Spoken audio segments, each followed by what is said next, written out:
Okay, how does that look now? All right.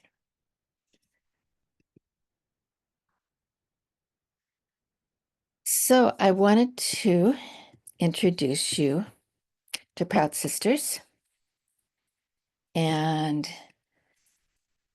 tell you a little bit about our organization.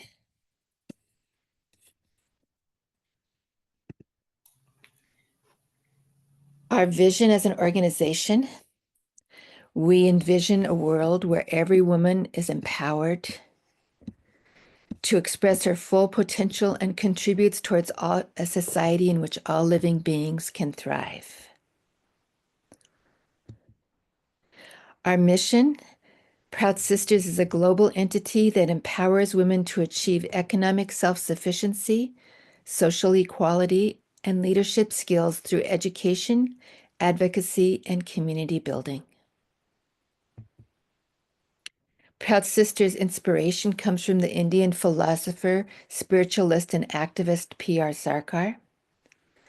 He said, "You, as the most dignified section of human society, do something for the universal human beings," in a talk to a group of women who work for Proud. We have annual retreats every year in Denmark. It will be on July 15th to 17th in 2025. Here's some pictures from last year's Radical Recharge Sisters Retreat. We go to the beach every day. Though it's cool, it's not sunbathing weather. We sing and do art together, learn about things.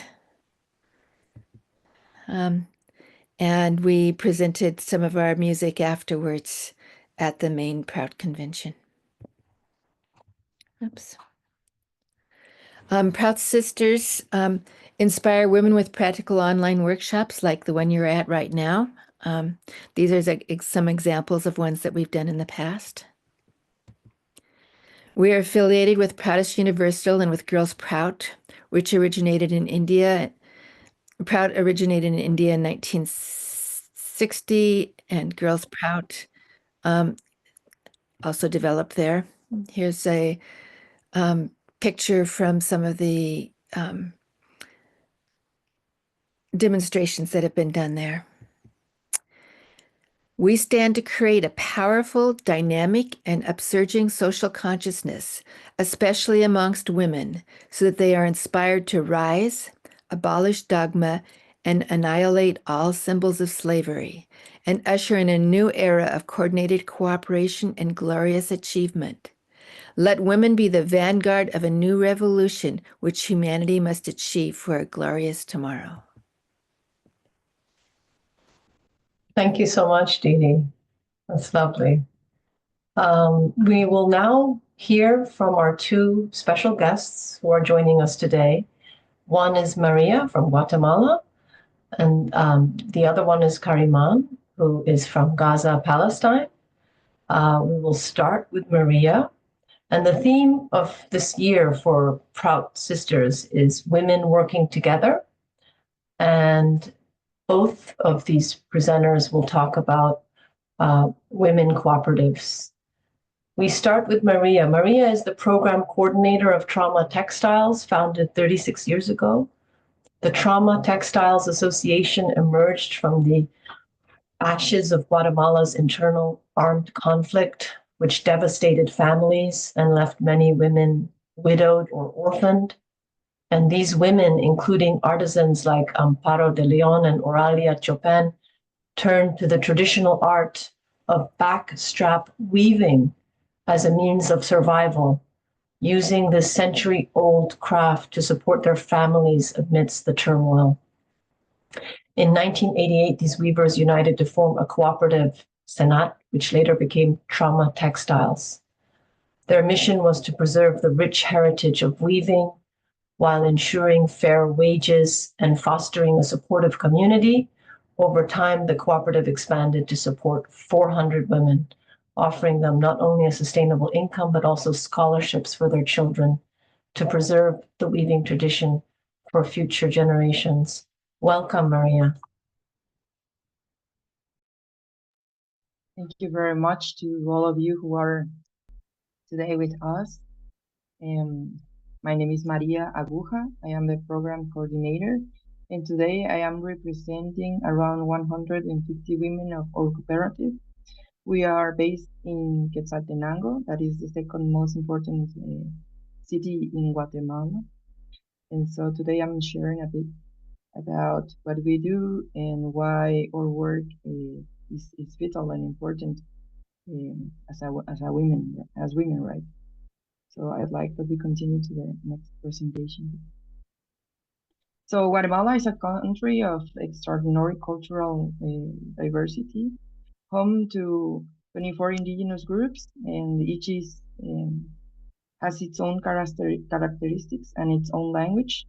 We have 22 languages in Guatemala that are indigenous. So among these, the art of weaving stands out as a sacred practice passed down through generations, preserving stories, identity, and heritage. However, indigenous communities face significant challenges in safeguarding their traditions in a rapidly modernizing world.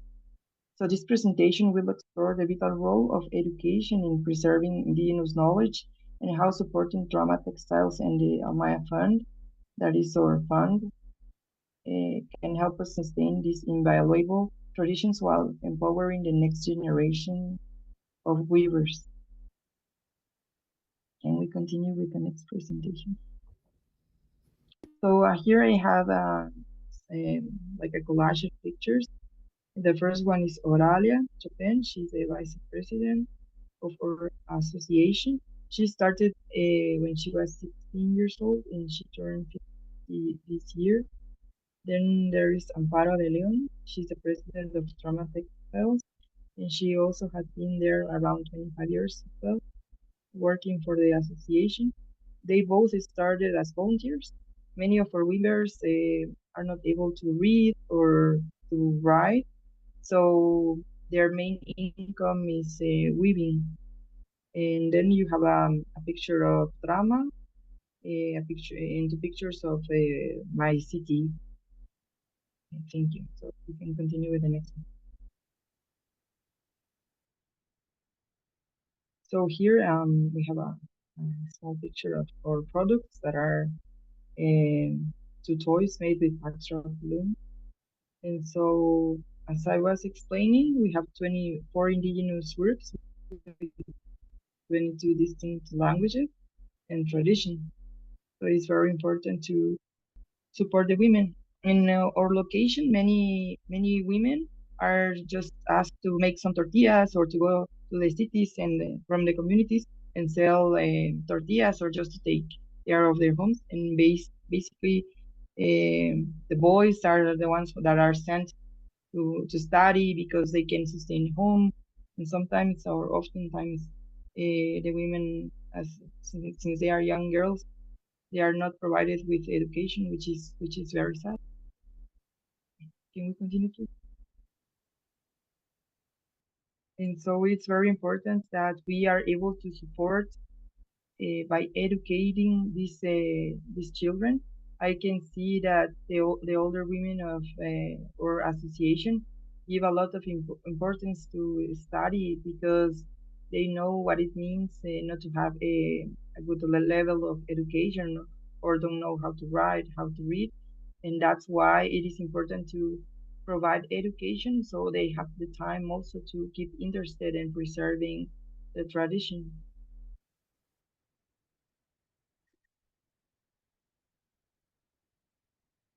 So the value of education in cultural preservation. Can we continue? So it's very important that we pay attention to indigenous languages as well. Since many years ago, the government started to put a lot of attention into the pensum to give education to the children in their own languages.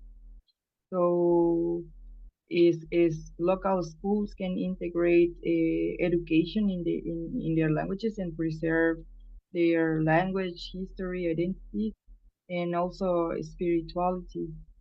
And it's very important to consider that there are many barriers such as poverty, limited access to schools, and linguistic barriers can be a risk to not preserve the weaving tradition because most of the teachers are educated in the cities, but they don't know the Mayan languages. So there's a difficulty to preserve the language or have like good access to education. Can we continue? So the art of weaving focus on trauma and cultural identity. The next one, please.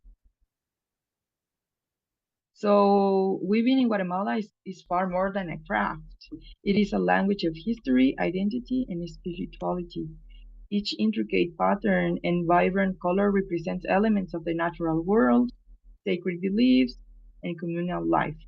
Women have long been the guardians of this tradition, passing their knowledge from mother to daughter, reinforcing social bonds and keeping Mayan culture alive. However, without proper educational and economic opportunities, younger generations may abandon this practice.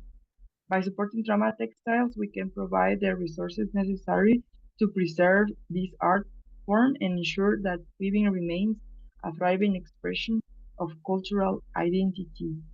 Most of the weavers learned when they were around 8 years old. They were taught by their mothers. They start with simple weaving textiles until the most complex ones that are like the ones that I have here, that they start like in doing embroidery towards the textiles. And it's a very interesting process. You can see in the picture this indigo that is processed by this plant, indigo color. And so many people would think when they see your textiles that they were like these processes made in China. And so that's very risky also to miss and to the attention or to focus on textiles that are not well like made, like the chemicals can be also like harming for health. But in this case, when we preserve the tradition, we can see that it takes a long process to do these textiles, and it's a tradition of many years, right? We continue to the next presentation. So we have a fund that is called the Almaya Fund. In Spanish, alma means soul. In Maya, well, it's the same, right? So it's basically the translation like Maya and soul, the name of this fund. And this helps us to support the children of the weavers as well. Next one, please. So the Almaya Fund was established to provide educational opportunities for the children of indigenous weavers, ensuring they have access to school supplies, uniforms, and other tools that are important to continue their education. We have a program of godparents, and they can directly support a child's academic and cultural development, allowing them to learn while they remaining connected to their heritage. This initiative prevents young weavers from having to choose between education and economic survival, empowering them to become future leaders, artisans, and advocates to their tradition. Investing in their education today means preserving Guatemalan culture for generations to come. If you'd like to become a godparent, you can visit our website. So there is more information about how you can support the children. Can we continue, please? So here we have more information about the Almaya Fund. What is our mission? Well, we want to keep preserving the weaving, as I said, while supporting the textiles. Maybe we can think that weaving is just focused on girls, but it's not true. There are also boys getting involved into weaving, especially by making the dye of the naturally dye of the threads. It's very interesting. We have a location here close to Shela that is or Quetzaltenango, that is 20 minutes far from here, and it's called Salcaja. So the threads are dyed there. It takes a lot of process because the because of the designs that it has. It's because they intentionally dye it in certain ways that are like traditional from the Mayas. Can you continue, please?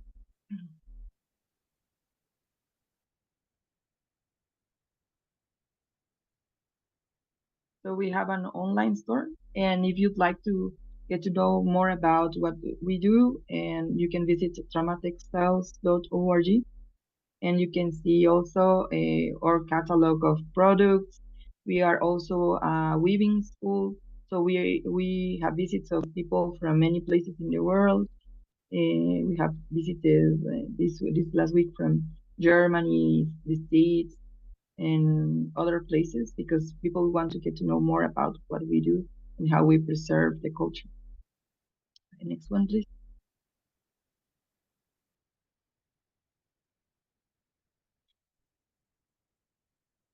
So here you can see what some of our products, and the carpet, the cover cushions, and also this haspe that is naturally dyed. The thread is naturally dyed and is made with backstrap loom. And so it has around 3 pieces of backstrap loom, and then it's sewn together, all together. So it's all handmade. So why economic independence matters? Well, many weavers rely on textiles as their primary source of income. There are many challenges because they have limited access to global markets and unfair compensation, and that's why the association exists. Because they come and they give their products, so we pay them right away, and then we sell them. We have a stock, and then we sell them online. And by buying, you can support the women with their work and help them to sustain their families.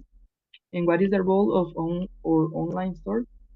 We sell fair trade textiles, weapils. Weapils are the blouses, scarves, table runners, and we also have striped and very interesting and colorful bags that are made basically with backstrap loom, or they are cycled, and you help them to have an income right away. And there's a demand for handmade products because people know that they can help the women to have an income, and they can support also to keep the tradition. So please, if you're interested, you can become a godparent.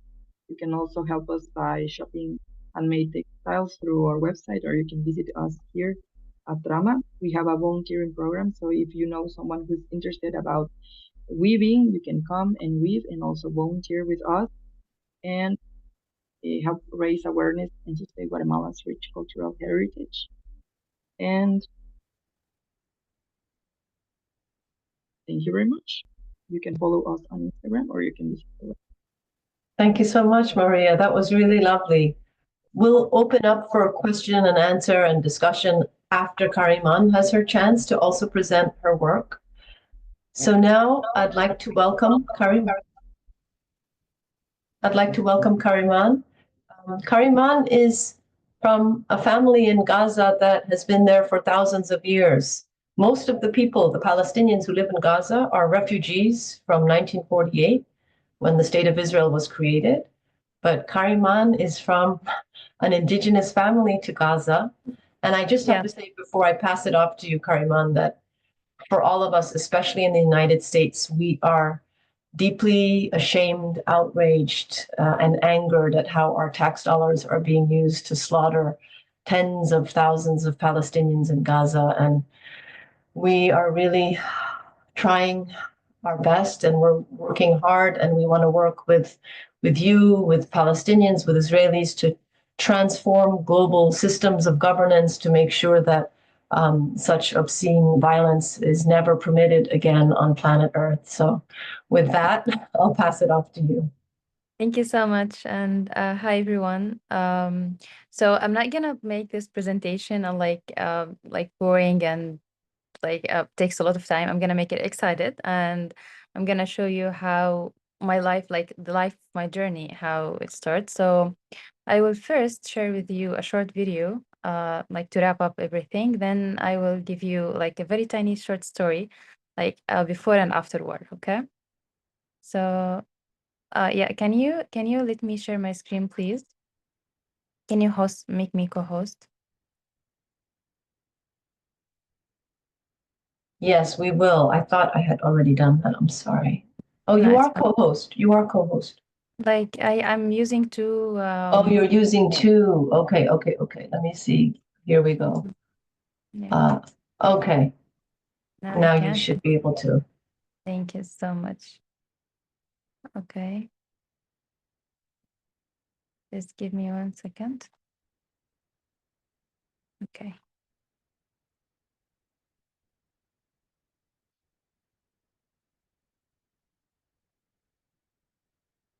Can you hear the voice?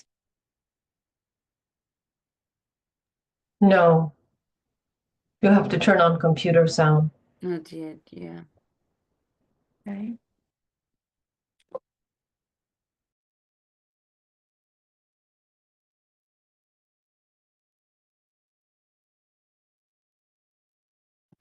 Hello, this is Karima, and hi from the Metaverse. We created this Metaverse experience with female designers from Gaza. I did architectural engineering at the Islamic University of Gaza. In 2014, I had this crazy idea of empowering women in one of the most complicated, isolated communities over the world, my city, Gaza. I built a startup called Artisans, which is a multidisciplinary studio of artists, kicking off with Palestinian handmade products, ending with connecting young professional women with international studios to work remotely as a full-time job through cooperation with diverse range of clients and industries. Recently, I started looking for international fellowships and programs to build a worldwide network. I believe being part of your community, coupled with my unwavering ambition, will provide me with the skills and experiences to learn, lead, and make a difference not only for my community, but also for other communities across the world. Hello, this is Karima.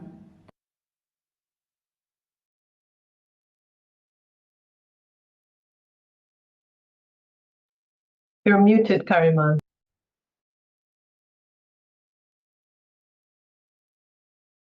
Yes, I'm sharing now the presentation where like I will let you see a little bit about Gaza and our journey from before and afterward, okay? So first of all, what does it mean to be from Gaza? So people say like where is Gaza and like how it's like like some most of people that doesn't know where does it exist. So we exist in Palestine, like obviously. Gaza Strip is a bit like small city with full of talents. It's more than just a place on the map. It's a story of resilience, hope, and survivals. When people hear about Gaza, they only see violence, like wars, displacement, and so on. How the world sees Gaza. So the world often see only one side of Gaza, images of destruction, poverty, war, and suffering. These resilience exist, but they do not define us. They are part of our story, but they are not the whole story.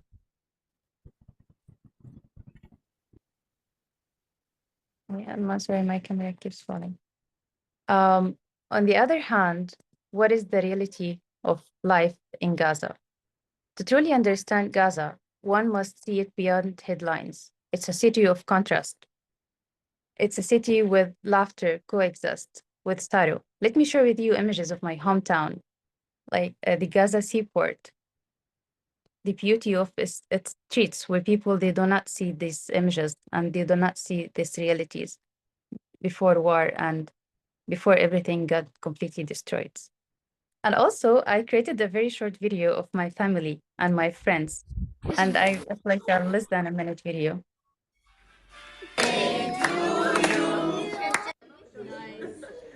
Hi, yes.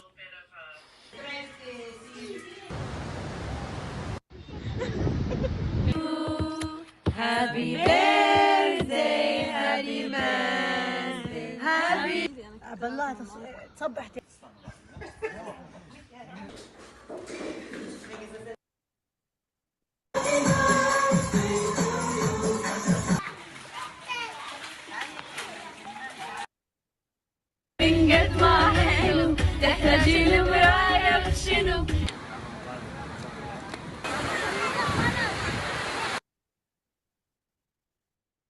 So between these two realities, a generation rises. Somewhere between these two perspectives, a new generation is emerging, ambitious, educated, and determined to change the narratives. We are artists, entrepreneurs, engineers, and dreamers. We are providing the world that Gaza is not just a place of despair, but a land of talent, creativity, and endless possibilities. As you can see in this video, these are my friends, my colleagues, and my team, gathering all in one place to create creativity and arts and to change the perspective of Gaza about the world. My journey from art to entrepreneurs. I began to explore my journey as an artist from my beautiful city. Born an artist, I participated in enormous exhibition and organized various of artist events during my university years. The passion led me to establish the first company, Architecta, specialized in artworks and exhibition. As my vision expanded, I co-founded A Piece of Jerusalem, a business dedicated to create and exporting Palestinian handmade products. Our workshop in Palestine employed 50 women, each crafting a piece that carried the soul of our heritage to the world. And then the war started. Everything changed. When we were stuck, our beautiful store was destroyed. My hometown was burned, and we were kicked out of our house as immigrants. And the army.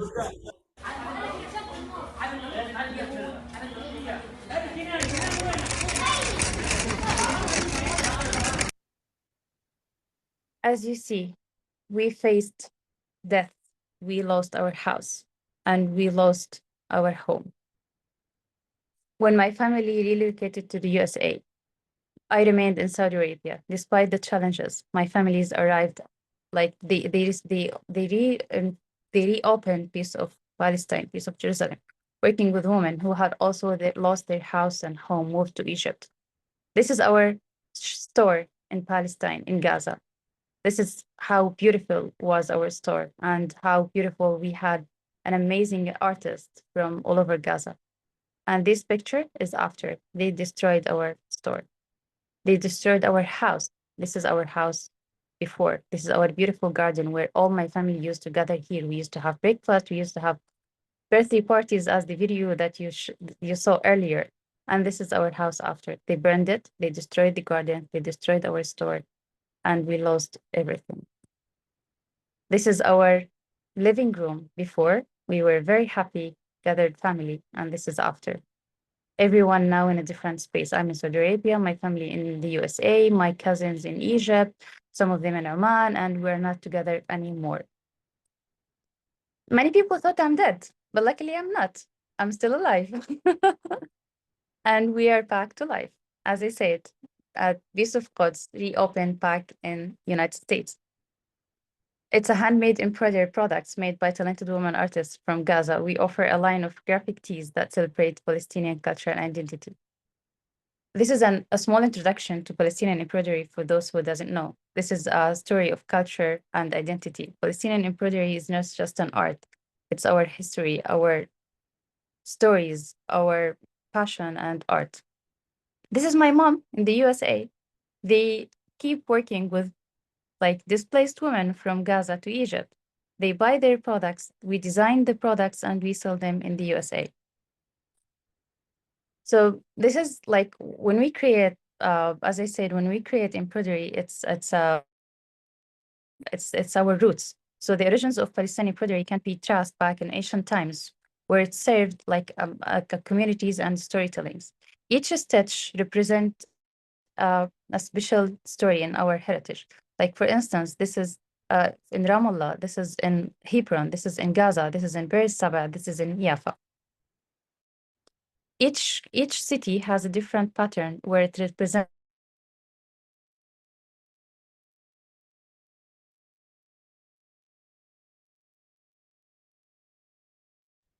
For instance, this is the feather, this is the cow eyes, this is the flower with feathers, this is the olives, this is the earns of corn, and etc.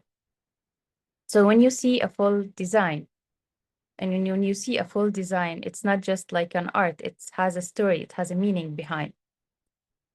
And this is my sister. We use her as a model, of course, because we cannot afford models in the meantime. So we took these pictures back in Gaza when we were working in Gaza. This is in the old city of Gaza, and this is our designs. Also, there is another sample products, another sample products, another sample products. And after working with peaceful cause and like suffering from the war and what happens there, I went to therapy, of course, and therapy for us was not enough.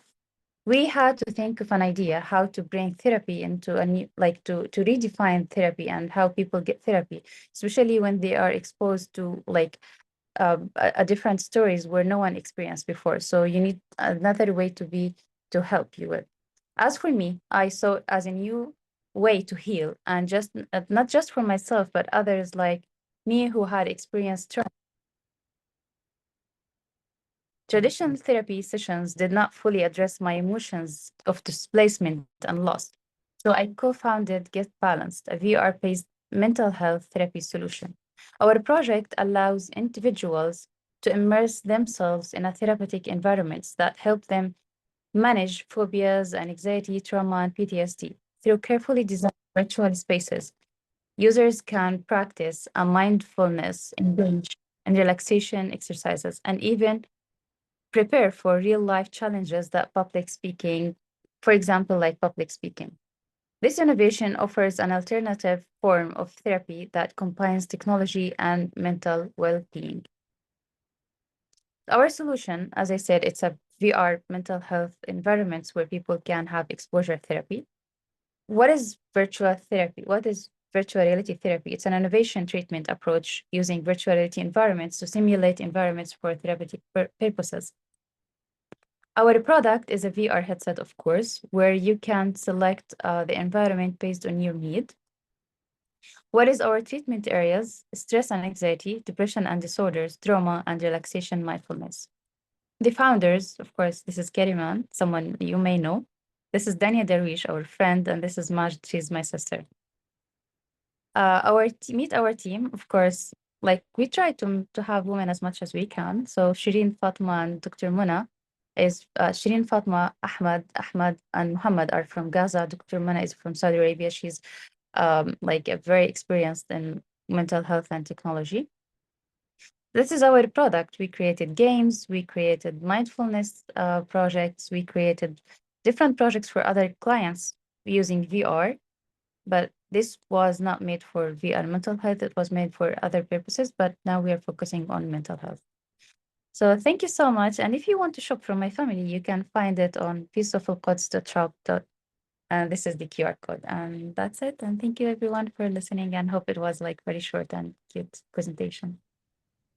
Thank you so much, Kariman. With all that's been going on in Gaza and in Palestine, it's just really absolutely stunning that you've been able to carry on and with this very advanced technology. So we're really, really proud of you. Thank you so much, everyone.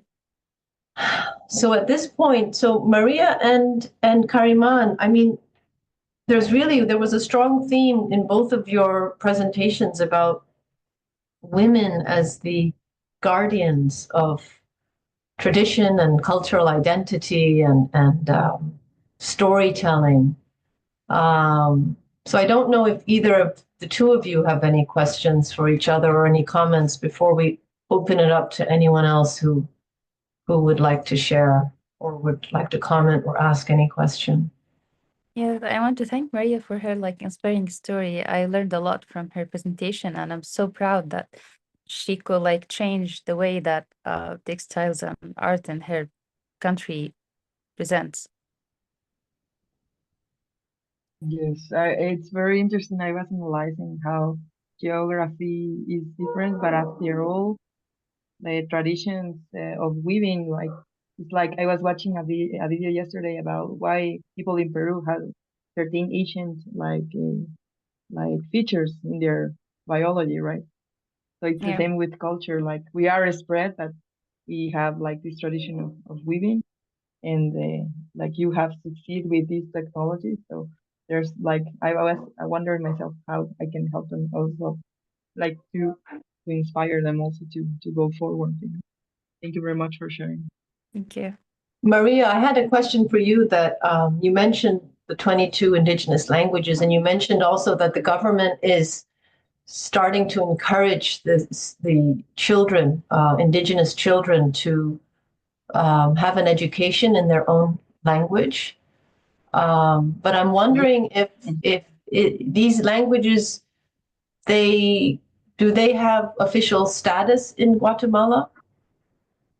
Yes, they have. So in 20 we have 22 languages plus another one that is Xinca. It's 23 plus another one that is a mixture of African because we have an African community in the border of Guatemala close to Honduras. And it's very interesting to go there because it's totally different from the whole area of Guatemala. And that's Garifuna. So it's another one plus Spanish. So basically, I am a teacher. So when I was starting to be a teacher, there were many changes because they started to implement the local language as part of the education. Even if you're not indigenous, you have to learn how to speak it. Uh, it's true that there are many bilingual schools that are adapted to American systems, and they prioritize English. So sometimes it's a bit tricky. It depends on how the school wants to manage it, but it's mandatory from the government, from an educational perspective, that people who are not indigenous, or if you are indigenous, you have to take classes, especially in middle school. Mhm. Okay, thank you. Thank you. I'd like to open it up at this point. Does anyone here on the Zoom have any questions or comments for our two guests?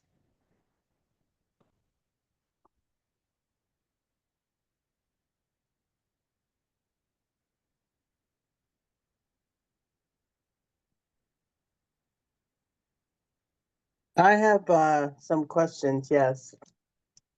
Go ahead, Ola. Um, I'm fascinated actually about the weaving in Guatemala. It's something very new for me, and I'm fascinated actually about how they make the colors and they use natural plants, and so that was something different, and I feel like I learned a lot actually, and I love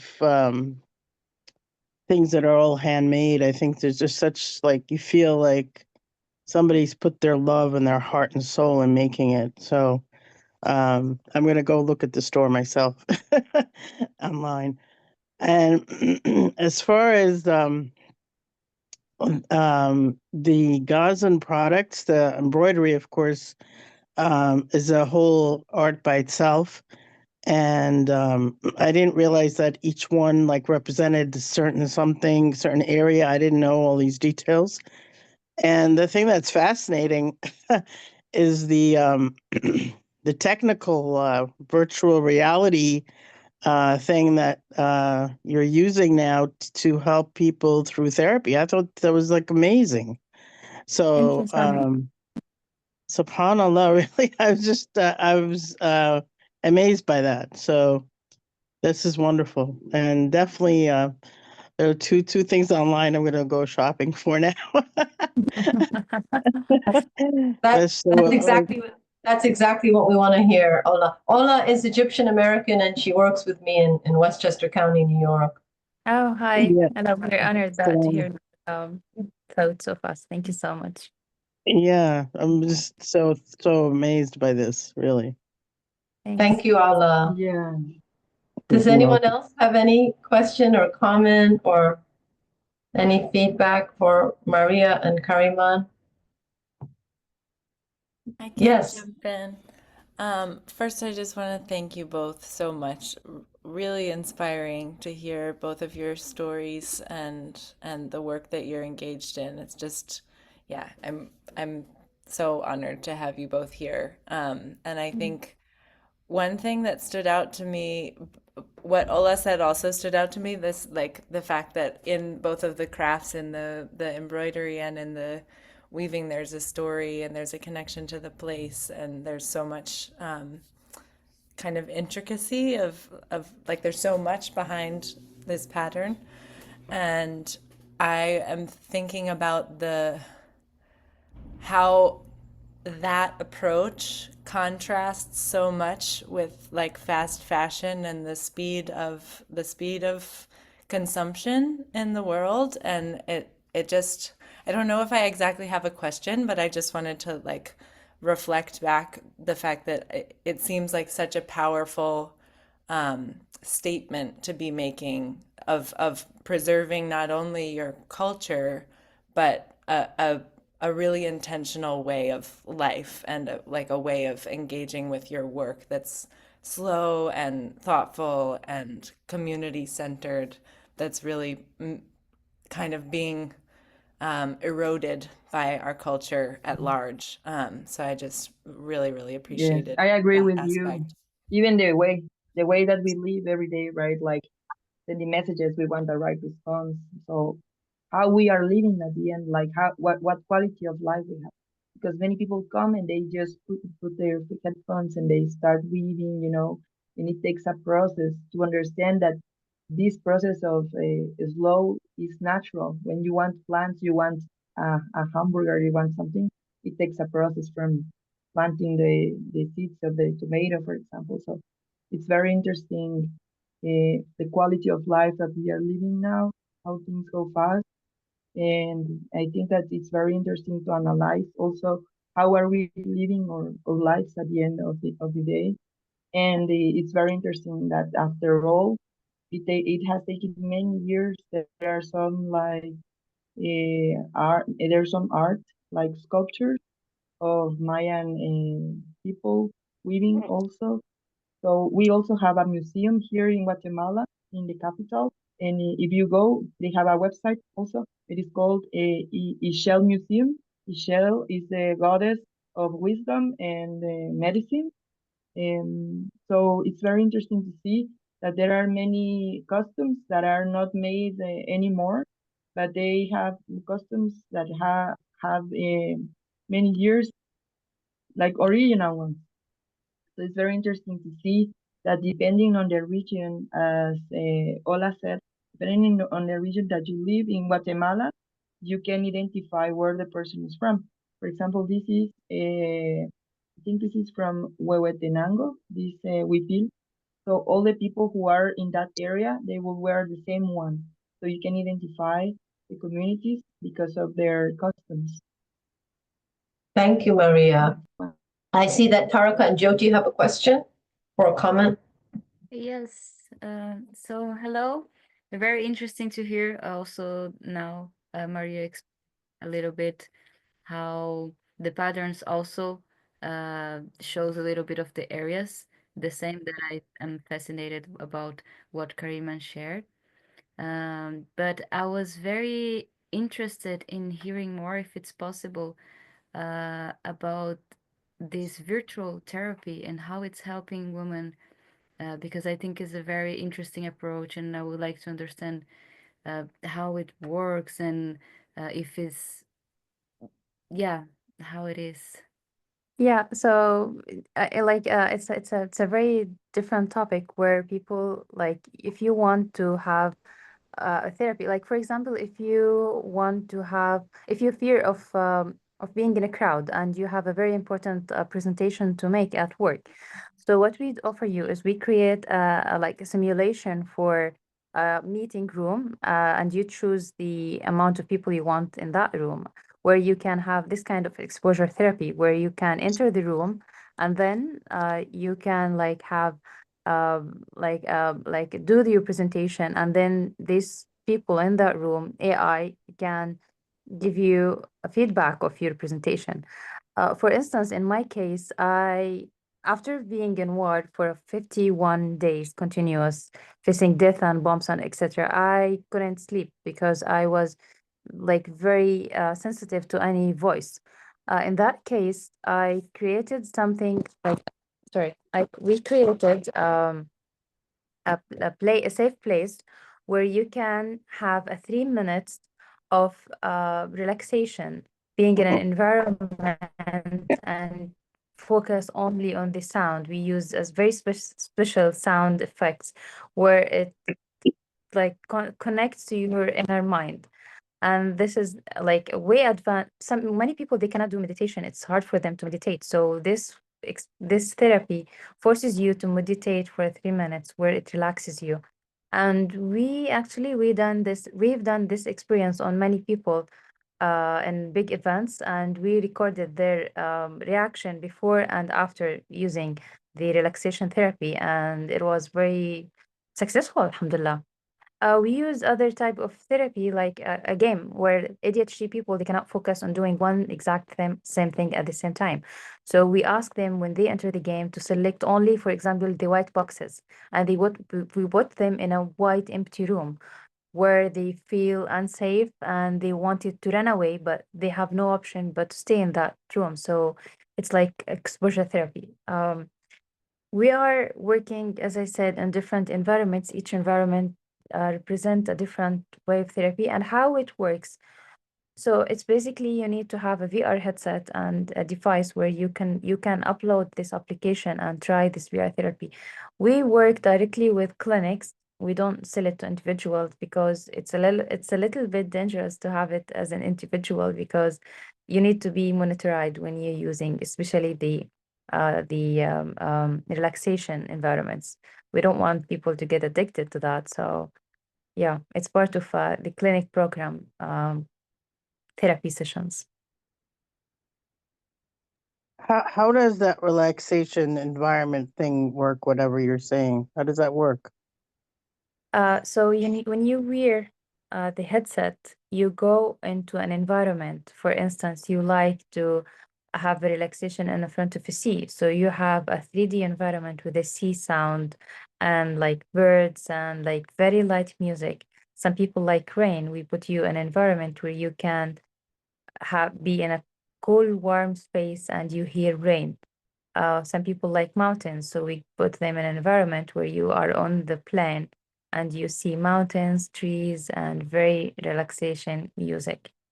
Like for 3 minutes, imagine if you are disconnected from the world for 3 minutes every day. It's so relaxing. And I think it's important to mention that when I was prepping with Maria and Kariman, she shared with me that several times she was the subject of gunfire by the Israeli offensive forces. So, I Yeah. mean, several times, not just once. So this is I'm like extremely, extremely traumatizing. And I'm just amazed that you're presenting yourself and that you're even smiling, Kaiman. We're very grateful to you. Didi Ananda Uttama, I think you might get the last or the second to last question or comment. Okay. Thank you. I feel that these kinds of projects are very, very, very basic to women's self-reliance, to women's economic self-reliance around the world. And when you both presented, of course, it sounds lovely. You presented in 10 minutes, 15 minutes, we do this and this. But we all know that there were a lot of obstacles that you went through to get there, a lot of steps that you had to take.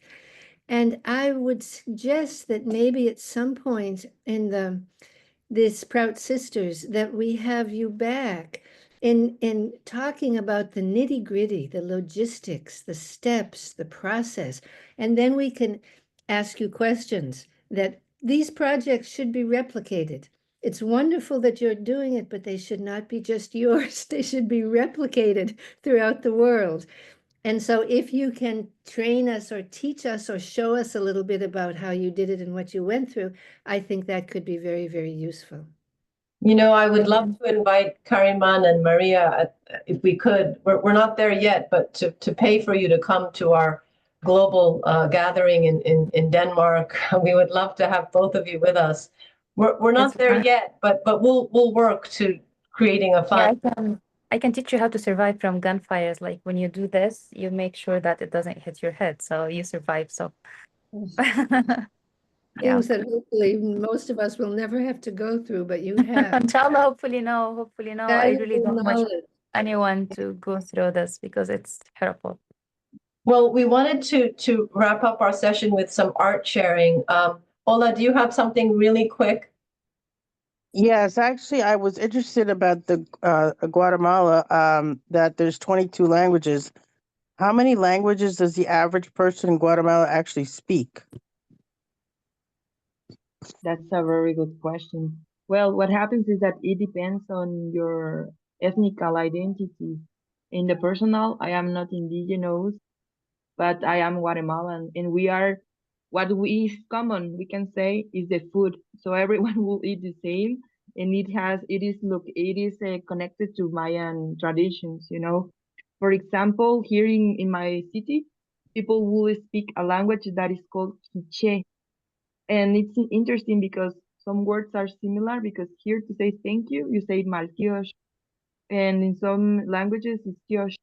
And so you say maltiosh chawe means thank you, thanks to you, we can say. So if I had to learn a language, I will learn the local one that is Quiche. So people will speak Spanish plus their language, but it's true that people in the communities, many don't speak Spanish. So that's another barrier of why they can like survive. I recommend that you watch a movie that is called Ishkanul. It was made by a Guatemalan director. He speaks about a girl who lives in the mountains, and there's a conflict because she gets interested in a friend, and the friend wants to migrate to the state. She gets pregnant, but at the end of the day, they lied to her and they said that her baby died because their parents were not able to speak Spanish and she was not able to speak either. So she was lied and they sell the baby to someone else. So this is one of the barriers that we face, as I was explaining you, because of that, people can work either in the cities because they are not able to communicate. And last year, Oralia, the vice president, she gave an interview to a journalist, and she said that one of her major fears when she came to Shela is the nickname of my city, was that she was not able to speak Spanish well. So it's interesting because yes, you need to learn. I was trying to learn Quiche some years ago, but it takes a lot of time. And so if you go to the market here, people get amazed about that we have fruits and a lot of things. Like, why do we have all these things? It's because we have let them close. We plant them and we have many, but you can find a lot of people speaking Mayan languages as well. So it depends on the region of where you live. If you move a bit, if you go to Lake Atitlan, it's one of the most famous places here in Guatemala, you will find people speaking Cachiquel or Sutujil or Quiche. It depends on the region of Guatemala where you are. Mhm. Thank you so much. Before we segue to the art share, I'd like to just respond. Neetu had a question about Ananda Margis. Ananda Margis are people who are practicing the meditation as taught by Prabhat Ranjan Sarkar, who's also the founder of Girls of Proud Sisters.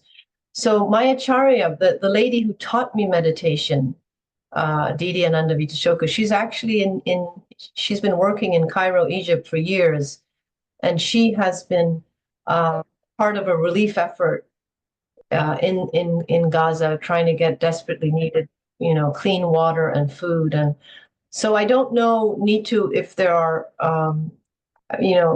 Palestinian Margis in Gaza, but there are acharyas, teachers who are actively trying to help the situation. I would like to invite Maria to start with. Karima, do you have any art, like the poem or poetry, or is that going to happen? No. No. Yeah, no, I couldn't. It's Yeah. okay. Don't worry about it. Maria has something, and then we have Benita here, and we have Karuna as well, I believe. So let's start with Maria's piece, please, Taraka. Can I just I asked on the chat, but I think Karima didn't saw the question, because we would love to know how to get more in touch with the project, how to follow, support. How can we? If you could share on Oh, the chat, so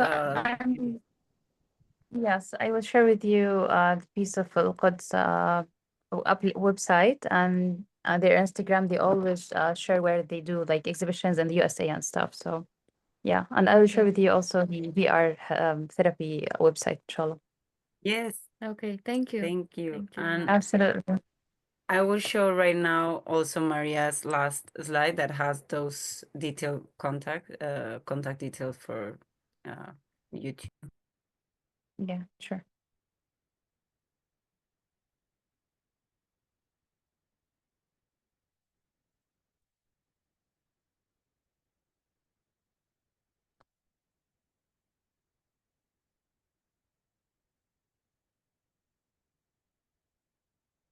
Hello, community of Brown Sisters. My name is Carla Chopin. I have a practical legacy. Thank you and welcome to Trama Textiles. Kame rin uchkabil shkut chinawach tukain kowi chi rumpag kate ruwach uleu.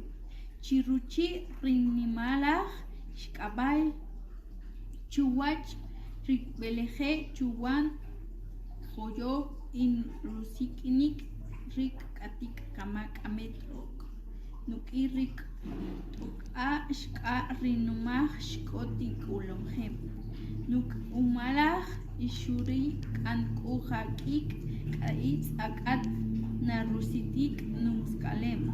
Kohun ikechrak ukrim shkutuk ik palahok an shi chi runkat shkok al ushkakatzitach yan shkun kabil. Naveh okshonji hokik rumpak kinimach kapalok aki ok rije. Ak uchik ojol cheje arik nikapok ikich arik nikapok kamus karik nikapok ijanjomen. Irik ukabal kush.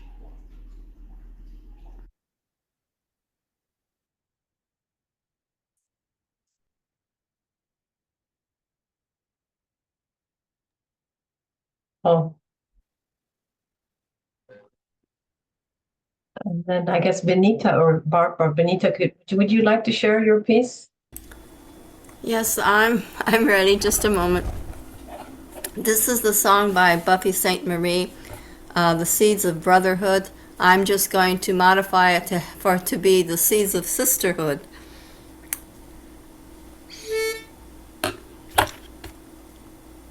It's time to open your eyes. Take a look outside and all around, to north and south and up and down. The weather is right, the time is here. There'll never be a better year for sisterhood to take its root, to bloom its blossom, to sprout its shoot. Open, open, open your eyes. It's time to find the place to hoe. Find the place to plant your row, where the seeds of love can grow and grow. Your heart's the perfect spot, you know. It's time to clean your garden plot of sticks and stones and other old rot. Time to plant a brand new world where promises keep and paths unfurl, to young and old, to boy and girl, to rich and poor, to woman and man, to black and white and gold and tan, to big and little and fast and slow. Oh, see how sisterhood can grow. Let the sun shine in your face, to everyone of every race. It's time to open your eyes, take a look outside and all around, to north and south and up